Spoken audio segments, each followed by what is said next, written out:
Okay, Bismillahirrahmanirrahim. So Salah. So everyone's got the Salah sheets in front of them? Yes. Everyone can see the Salah table? Yes. Okay.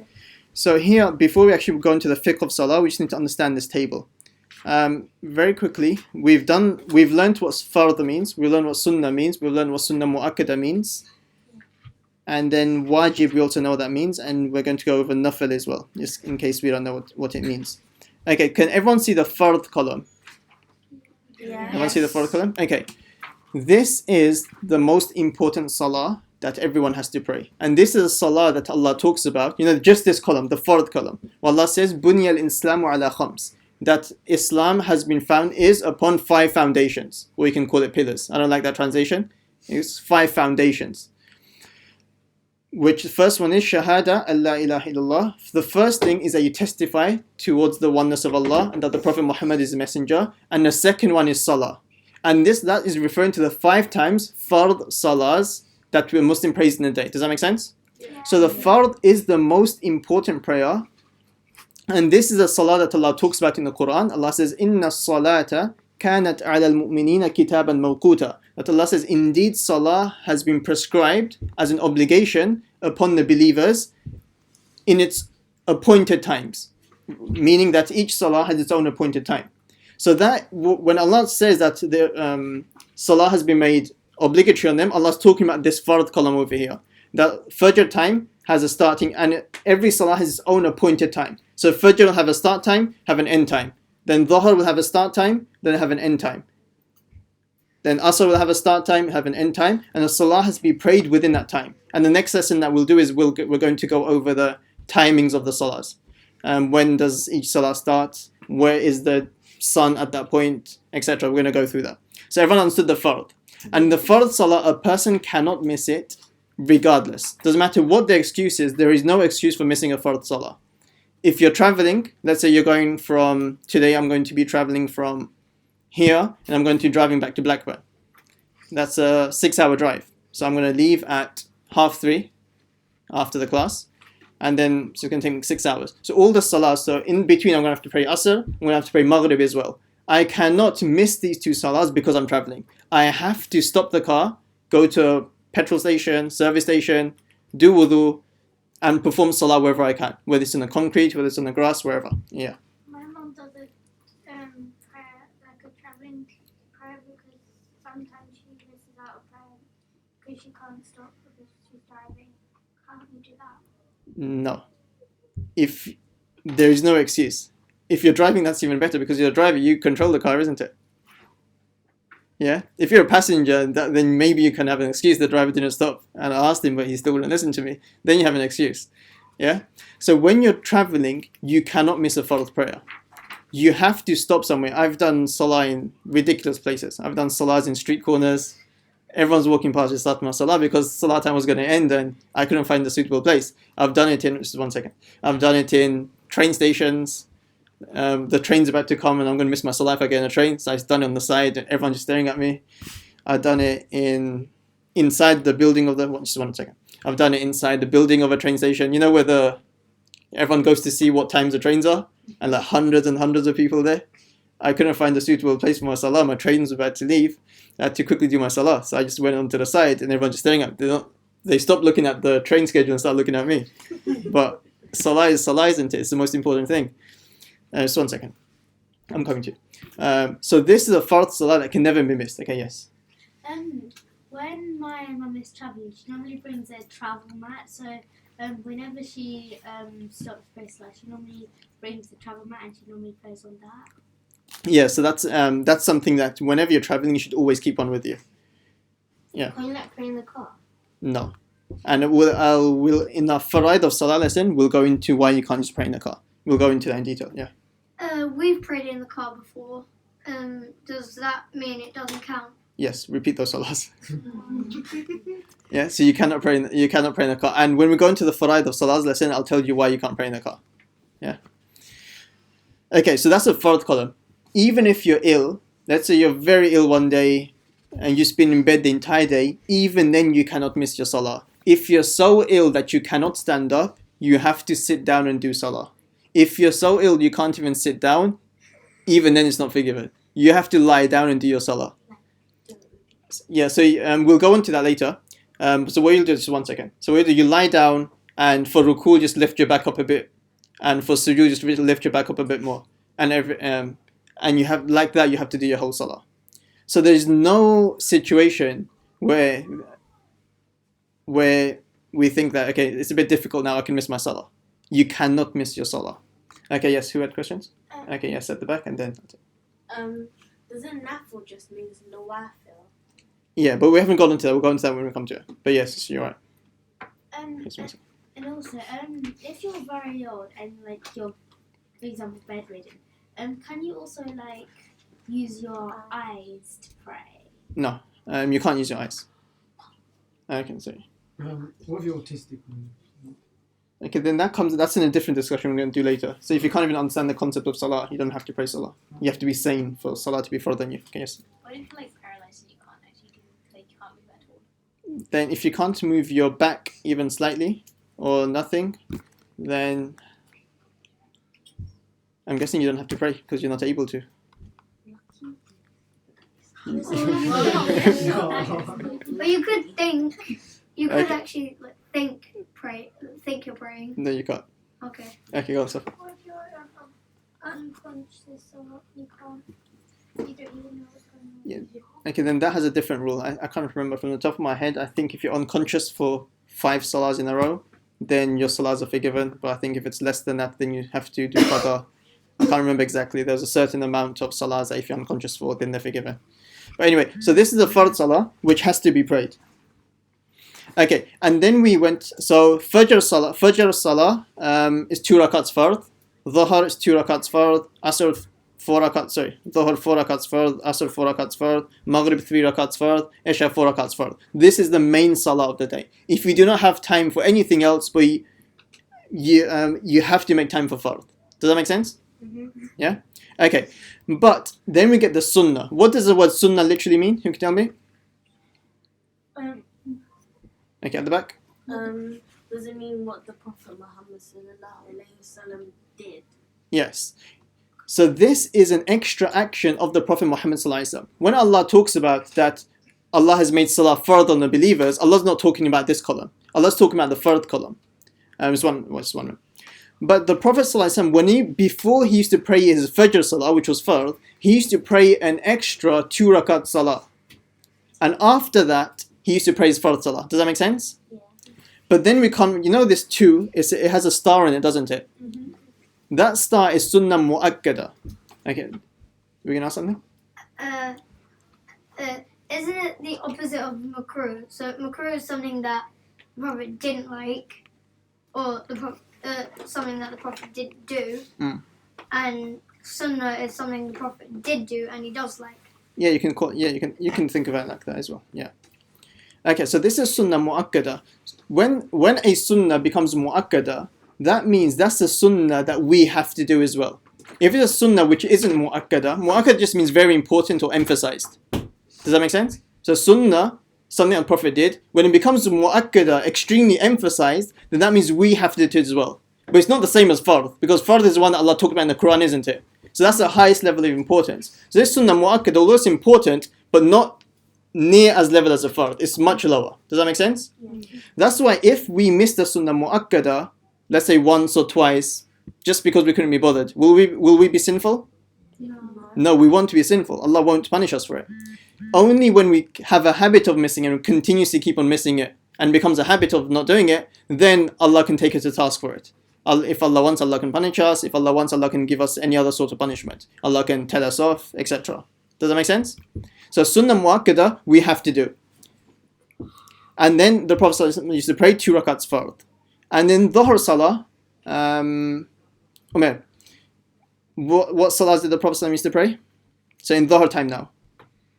He used to pray 4 rakah sunnah muqtada, Yeah. 4 fard, 2 sunnah muqtada, and 2 nafil. What does nafil mean?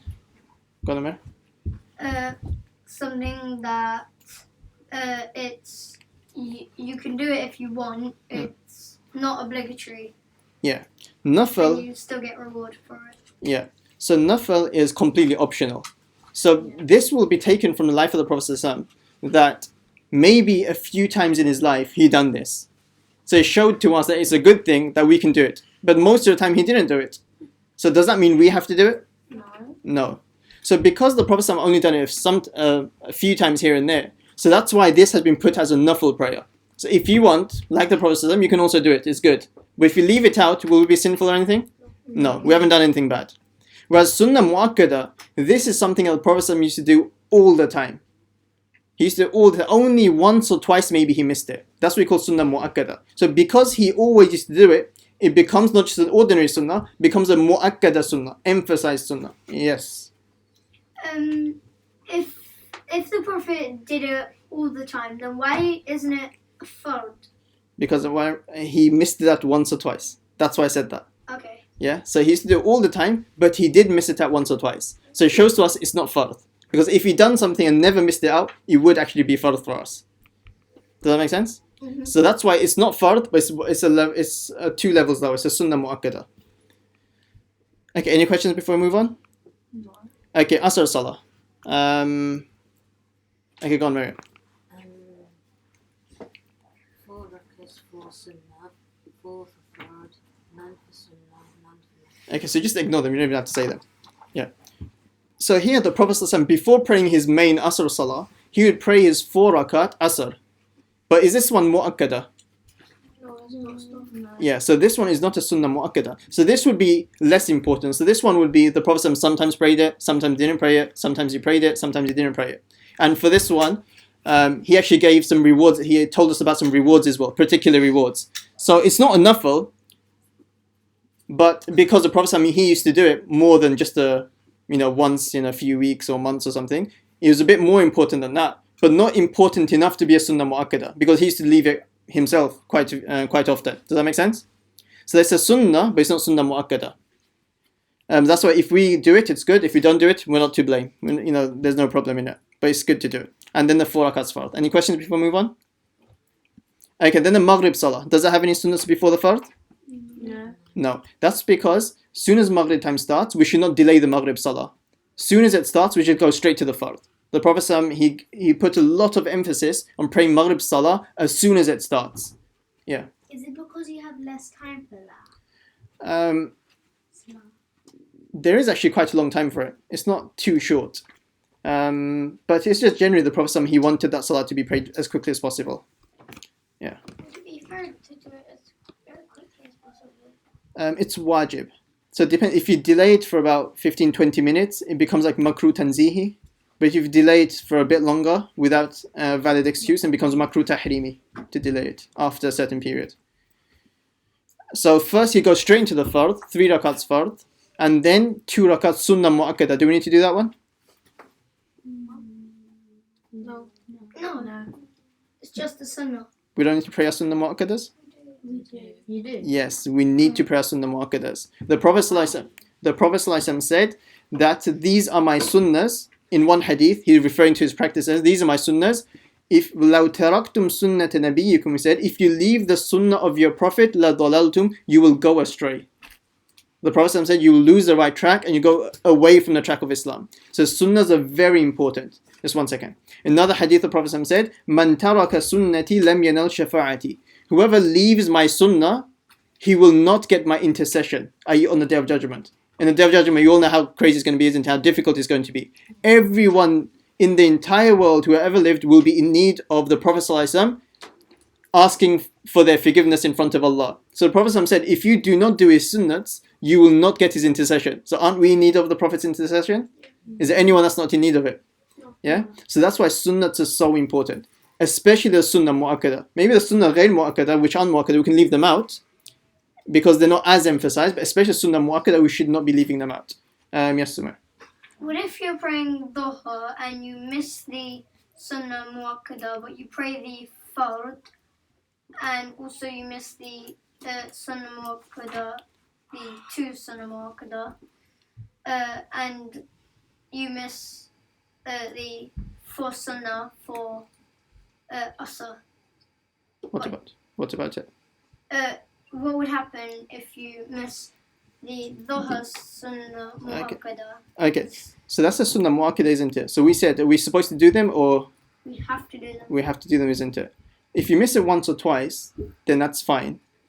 But if it becomes a habit of missing it, then Allah will take you to task for it. And then maybe you'll come into the hadith that the Prophet won't intercede for you. Yeah? So if it becomes a habit, then that's something extremely bad. But if it's just once or twice that you miss it, it's fine. Whereas the 4 sunnats of Asr, is that sunnah mu'akkada? Look at it. Is that sunnah mu'akkada, the 4 sunnats of Asr? No. No. So Sunnah. yeah, so that you can actually miss it. That's not too much of a problem. Just a sunnah mu'akkada we have to do. Can we have the big one, please? Yeah. It's under your laptop. Can you just pass that? Okay, yes, Isaac.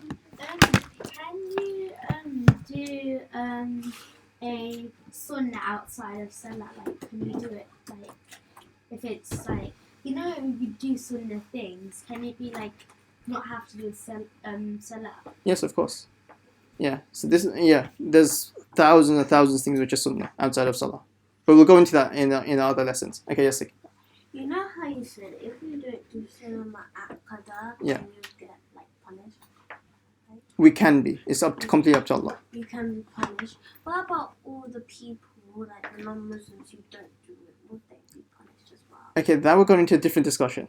We just want to stick to this. Maybe we'll get that question answered at a later time. Oh, can I read the issue? Okay. Everyone, any questions so far on Maghrib? So 3 rakats fard, 2 rakats sunnah mu'akkad, and 2 rakats nafil. Do we need to do the nafil? No, it's optional. Do we need to do the 2 rakats sunnah mu'akkada? Yes. Yes. Yes. Okay, go on, Mohammed. You do 4 sunnah, 4 fard, 2 sunnah mu'akkada, 2 nafil, 3 wajib, and 2 nafil. By the way, this is very important to know. You know where it says 4 rakats sunnah of Isha? There's actually not been a hadith where the Prophet ﷺ was reported to have read a 4 rakat sunnahs before Isha. There's no hadith that the Prophet ﷺ read a 4 rakat sunnah and then he prayed his Isha Salah. The reason why they put it in there, just 1 second. The reason why they put it in there is because if you look at Asr, 4 rakats fard, and he used to pray sunnah before that, isn't it? So analyzing upon that, Salah sheets. we've run out. Yeah. You're going to have to print some more. What about them? The old ones, but you can have that. Just pass them back. Okay, so analogizing upon Asr Salah, they've put the same for Isha Salah. So although it is, you can call it's something good to do, but it's not as important. So if you've never ever done a 4 rakats before Isha, it's not too much of a big deal. Does that make sense? But if you do it, obviously it's a Salah, it's good. Okay, yeah. What's the difference between sunnah mu'akkada and sunnah ghayr mu'akkada? Can someone answer that? Go on, Safa. One the Prophet did more regularly and he only missed out a couple of times, so it wouldn't be hard. And the other one he did Occasionally. Yeah. Yeah. So sunnah mu'akkada, something that the Prophet ﷺ done all the time, regularly, and only missed it once or twice. And sunnah ghayr mu'akkada, something that the Prophet done occasionally. He's done it sometimes. Does that make sense? Okay, yeah. You said that the for sunnah the Prophet there was a hadith that he did it. Yeah. Then why would it be a sunnah? It's because if you look at the other prayers, everyone apart from Maghrib has a sunnah before it. And the reason why Maghrib doesn't have a sunnah before it is because of the hadith that the Prophet ﷺ said, make sure you pray Maghrib as soon as the time starts. So that's why there's no sunnah, so we can understand it for Maghrib. Whereas for Isha, we don't know why would it be different to all the other salahs, whereas all the other salahs has sunnah before it, isn't it? And the other question that you might ask is why did you put 4 sunnahs and why didn't you put 2 sunnahs? That's the question, isn't it? Because if you look at the 4 rakats fard prayers, they always have a 4 rakat sunnah before it. And a 2 rakats fard prayer also always has a 2 rakats sunnah prayer before it. So because Isha is a 4 rakat prayer, we put a 4 rakat sunnah before it. Does that make sense? Okay, and then after the 4 rakats fard, you pray 2 rakat sunnah mu'akkada. Everyone concentrating? 2 rakat sunnah mu'akkada. Do we need to do that? Yes. Yes, sunnah mu'akkada, isn't it? Then after the 2 rakats nafil, do we need to do that? No. No, it's optional. 3 rakats wajib, do you need to do that? Yes. Well, maybe if you want. You do. Yes. Remember, wajib is the same as what? Witr.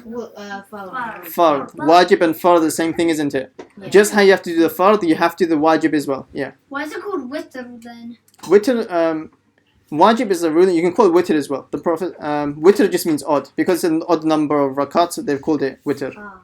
But witr is the correct name for it. So they, but why didn't they call the fard for Maghrib, the 3 o'clock fard for Maghrib witr? Okay, because at the top they're just putting the rulings of the salahs down. So the first column is a sunnah column. It's sunnah to do the salahs. The second column is a fard column, fard to do the salahs. And again sunnah. So they're just putting the rulings of these down. Oh, okay. So that's why. Okay, let's continue. So then 3 rakats wajib, you need to do that. And exactly the same way, there's no excuse for missing that. Just how there's no excuse for missing the fard. And then 2 rakats nafil at the end. Do we need to do that? Yeah. No. 2 rakats nafil at the end. No, we don't. No, No. not necessarily. So normally people look at Isha and they get scared. There's so many rakats and so many salahs to pray. What you actually need to do is 4 rakats fard, 2 rakats sunnah, 3 rakats witr. Which isn't so long, is it? No. Yeah? And even the others as well. Just make sure, as long as you're doing your sunnah mu'akkadas, then you guys will be fine. Any questions before we finish this topic? Any questions? Okay.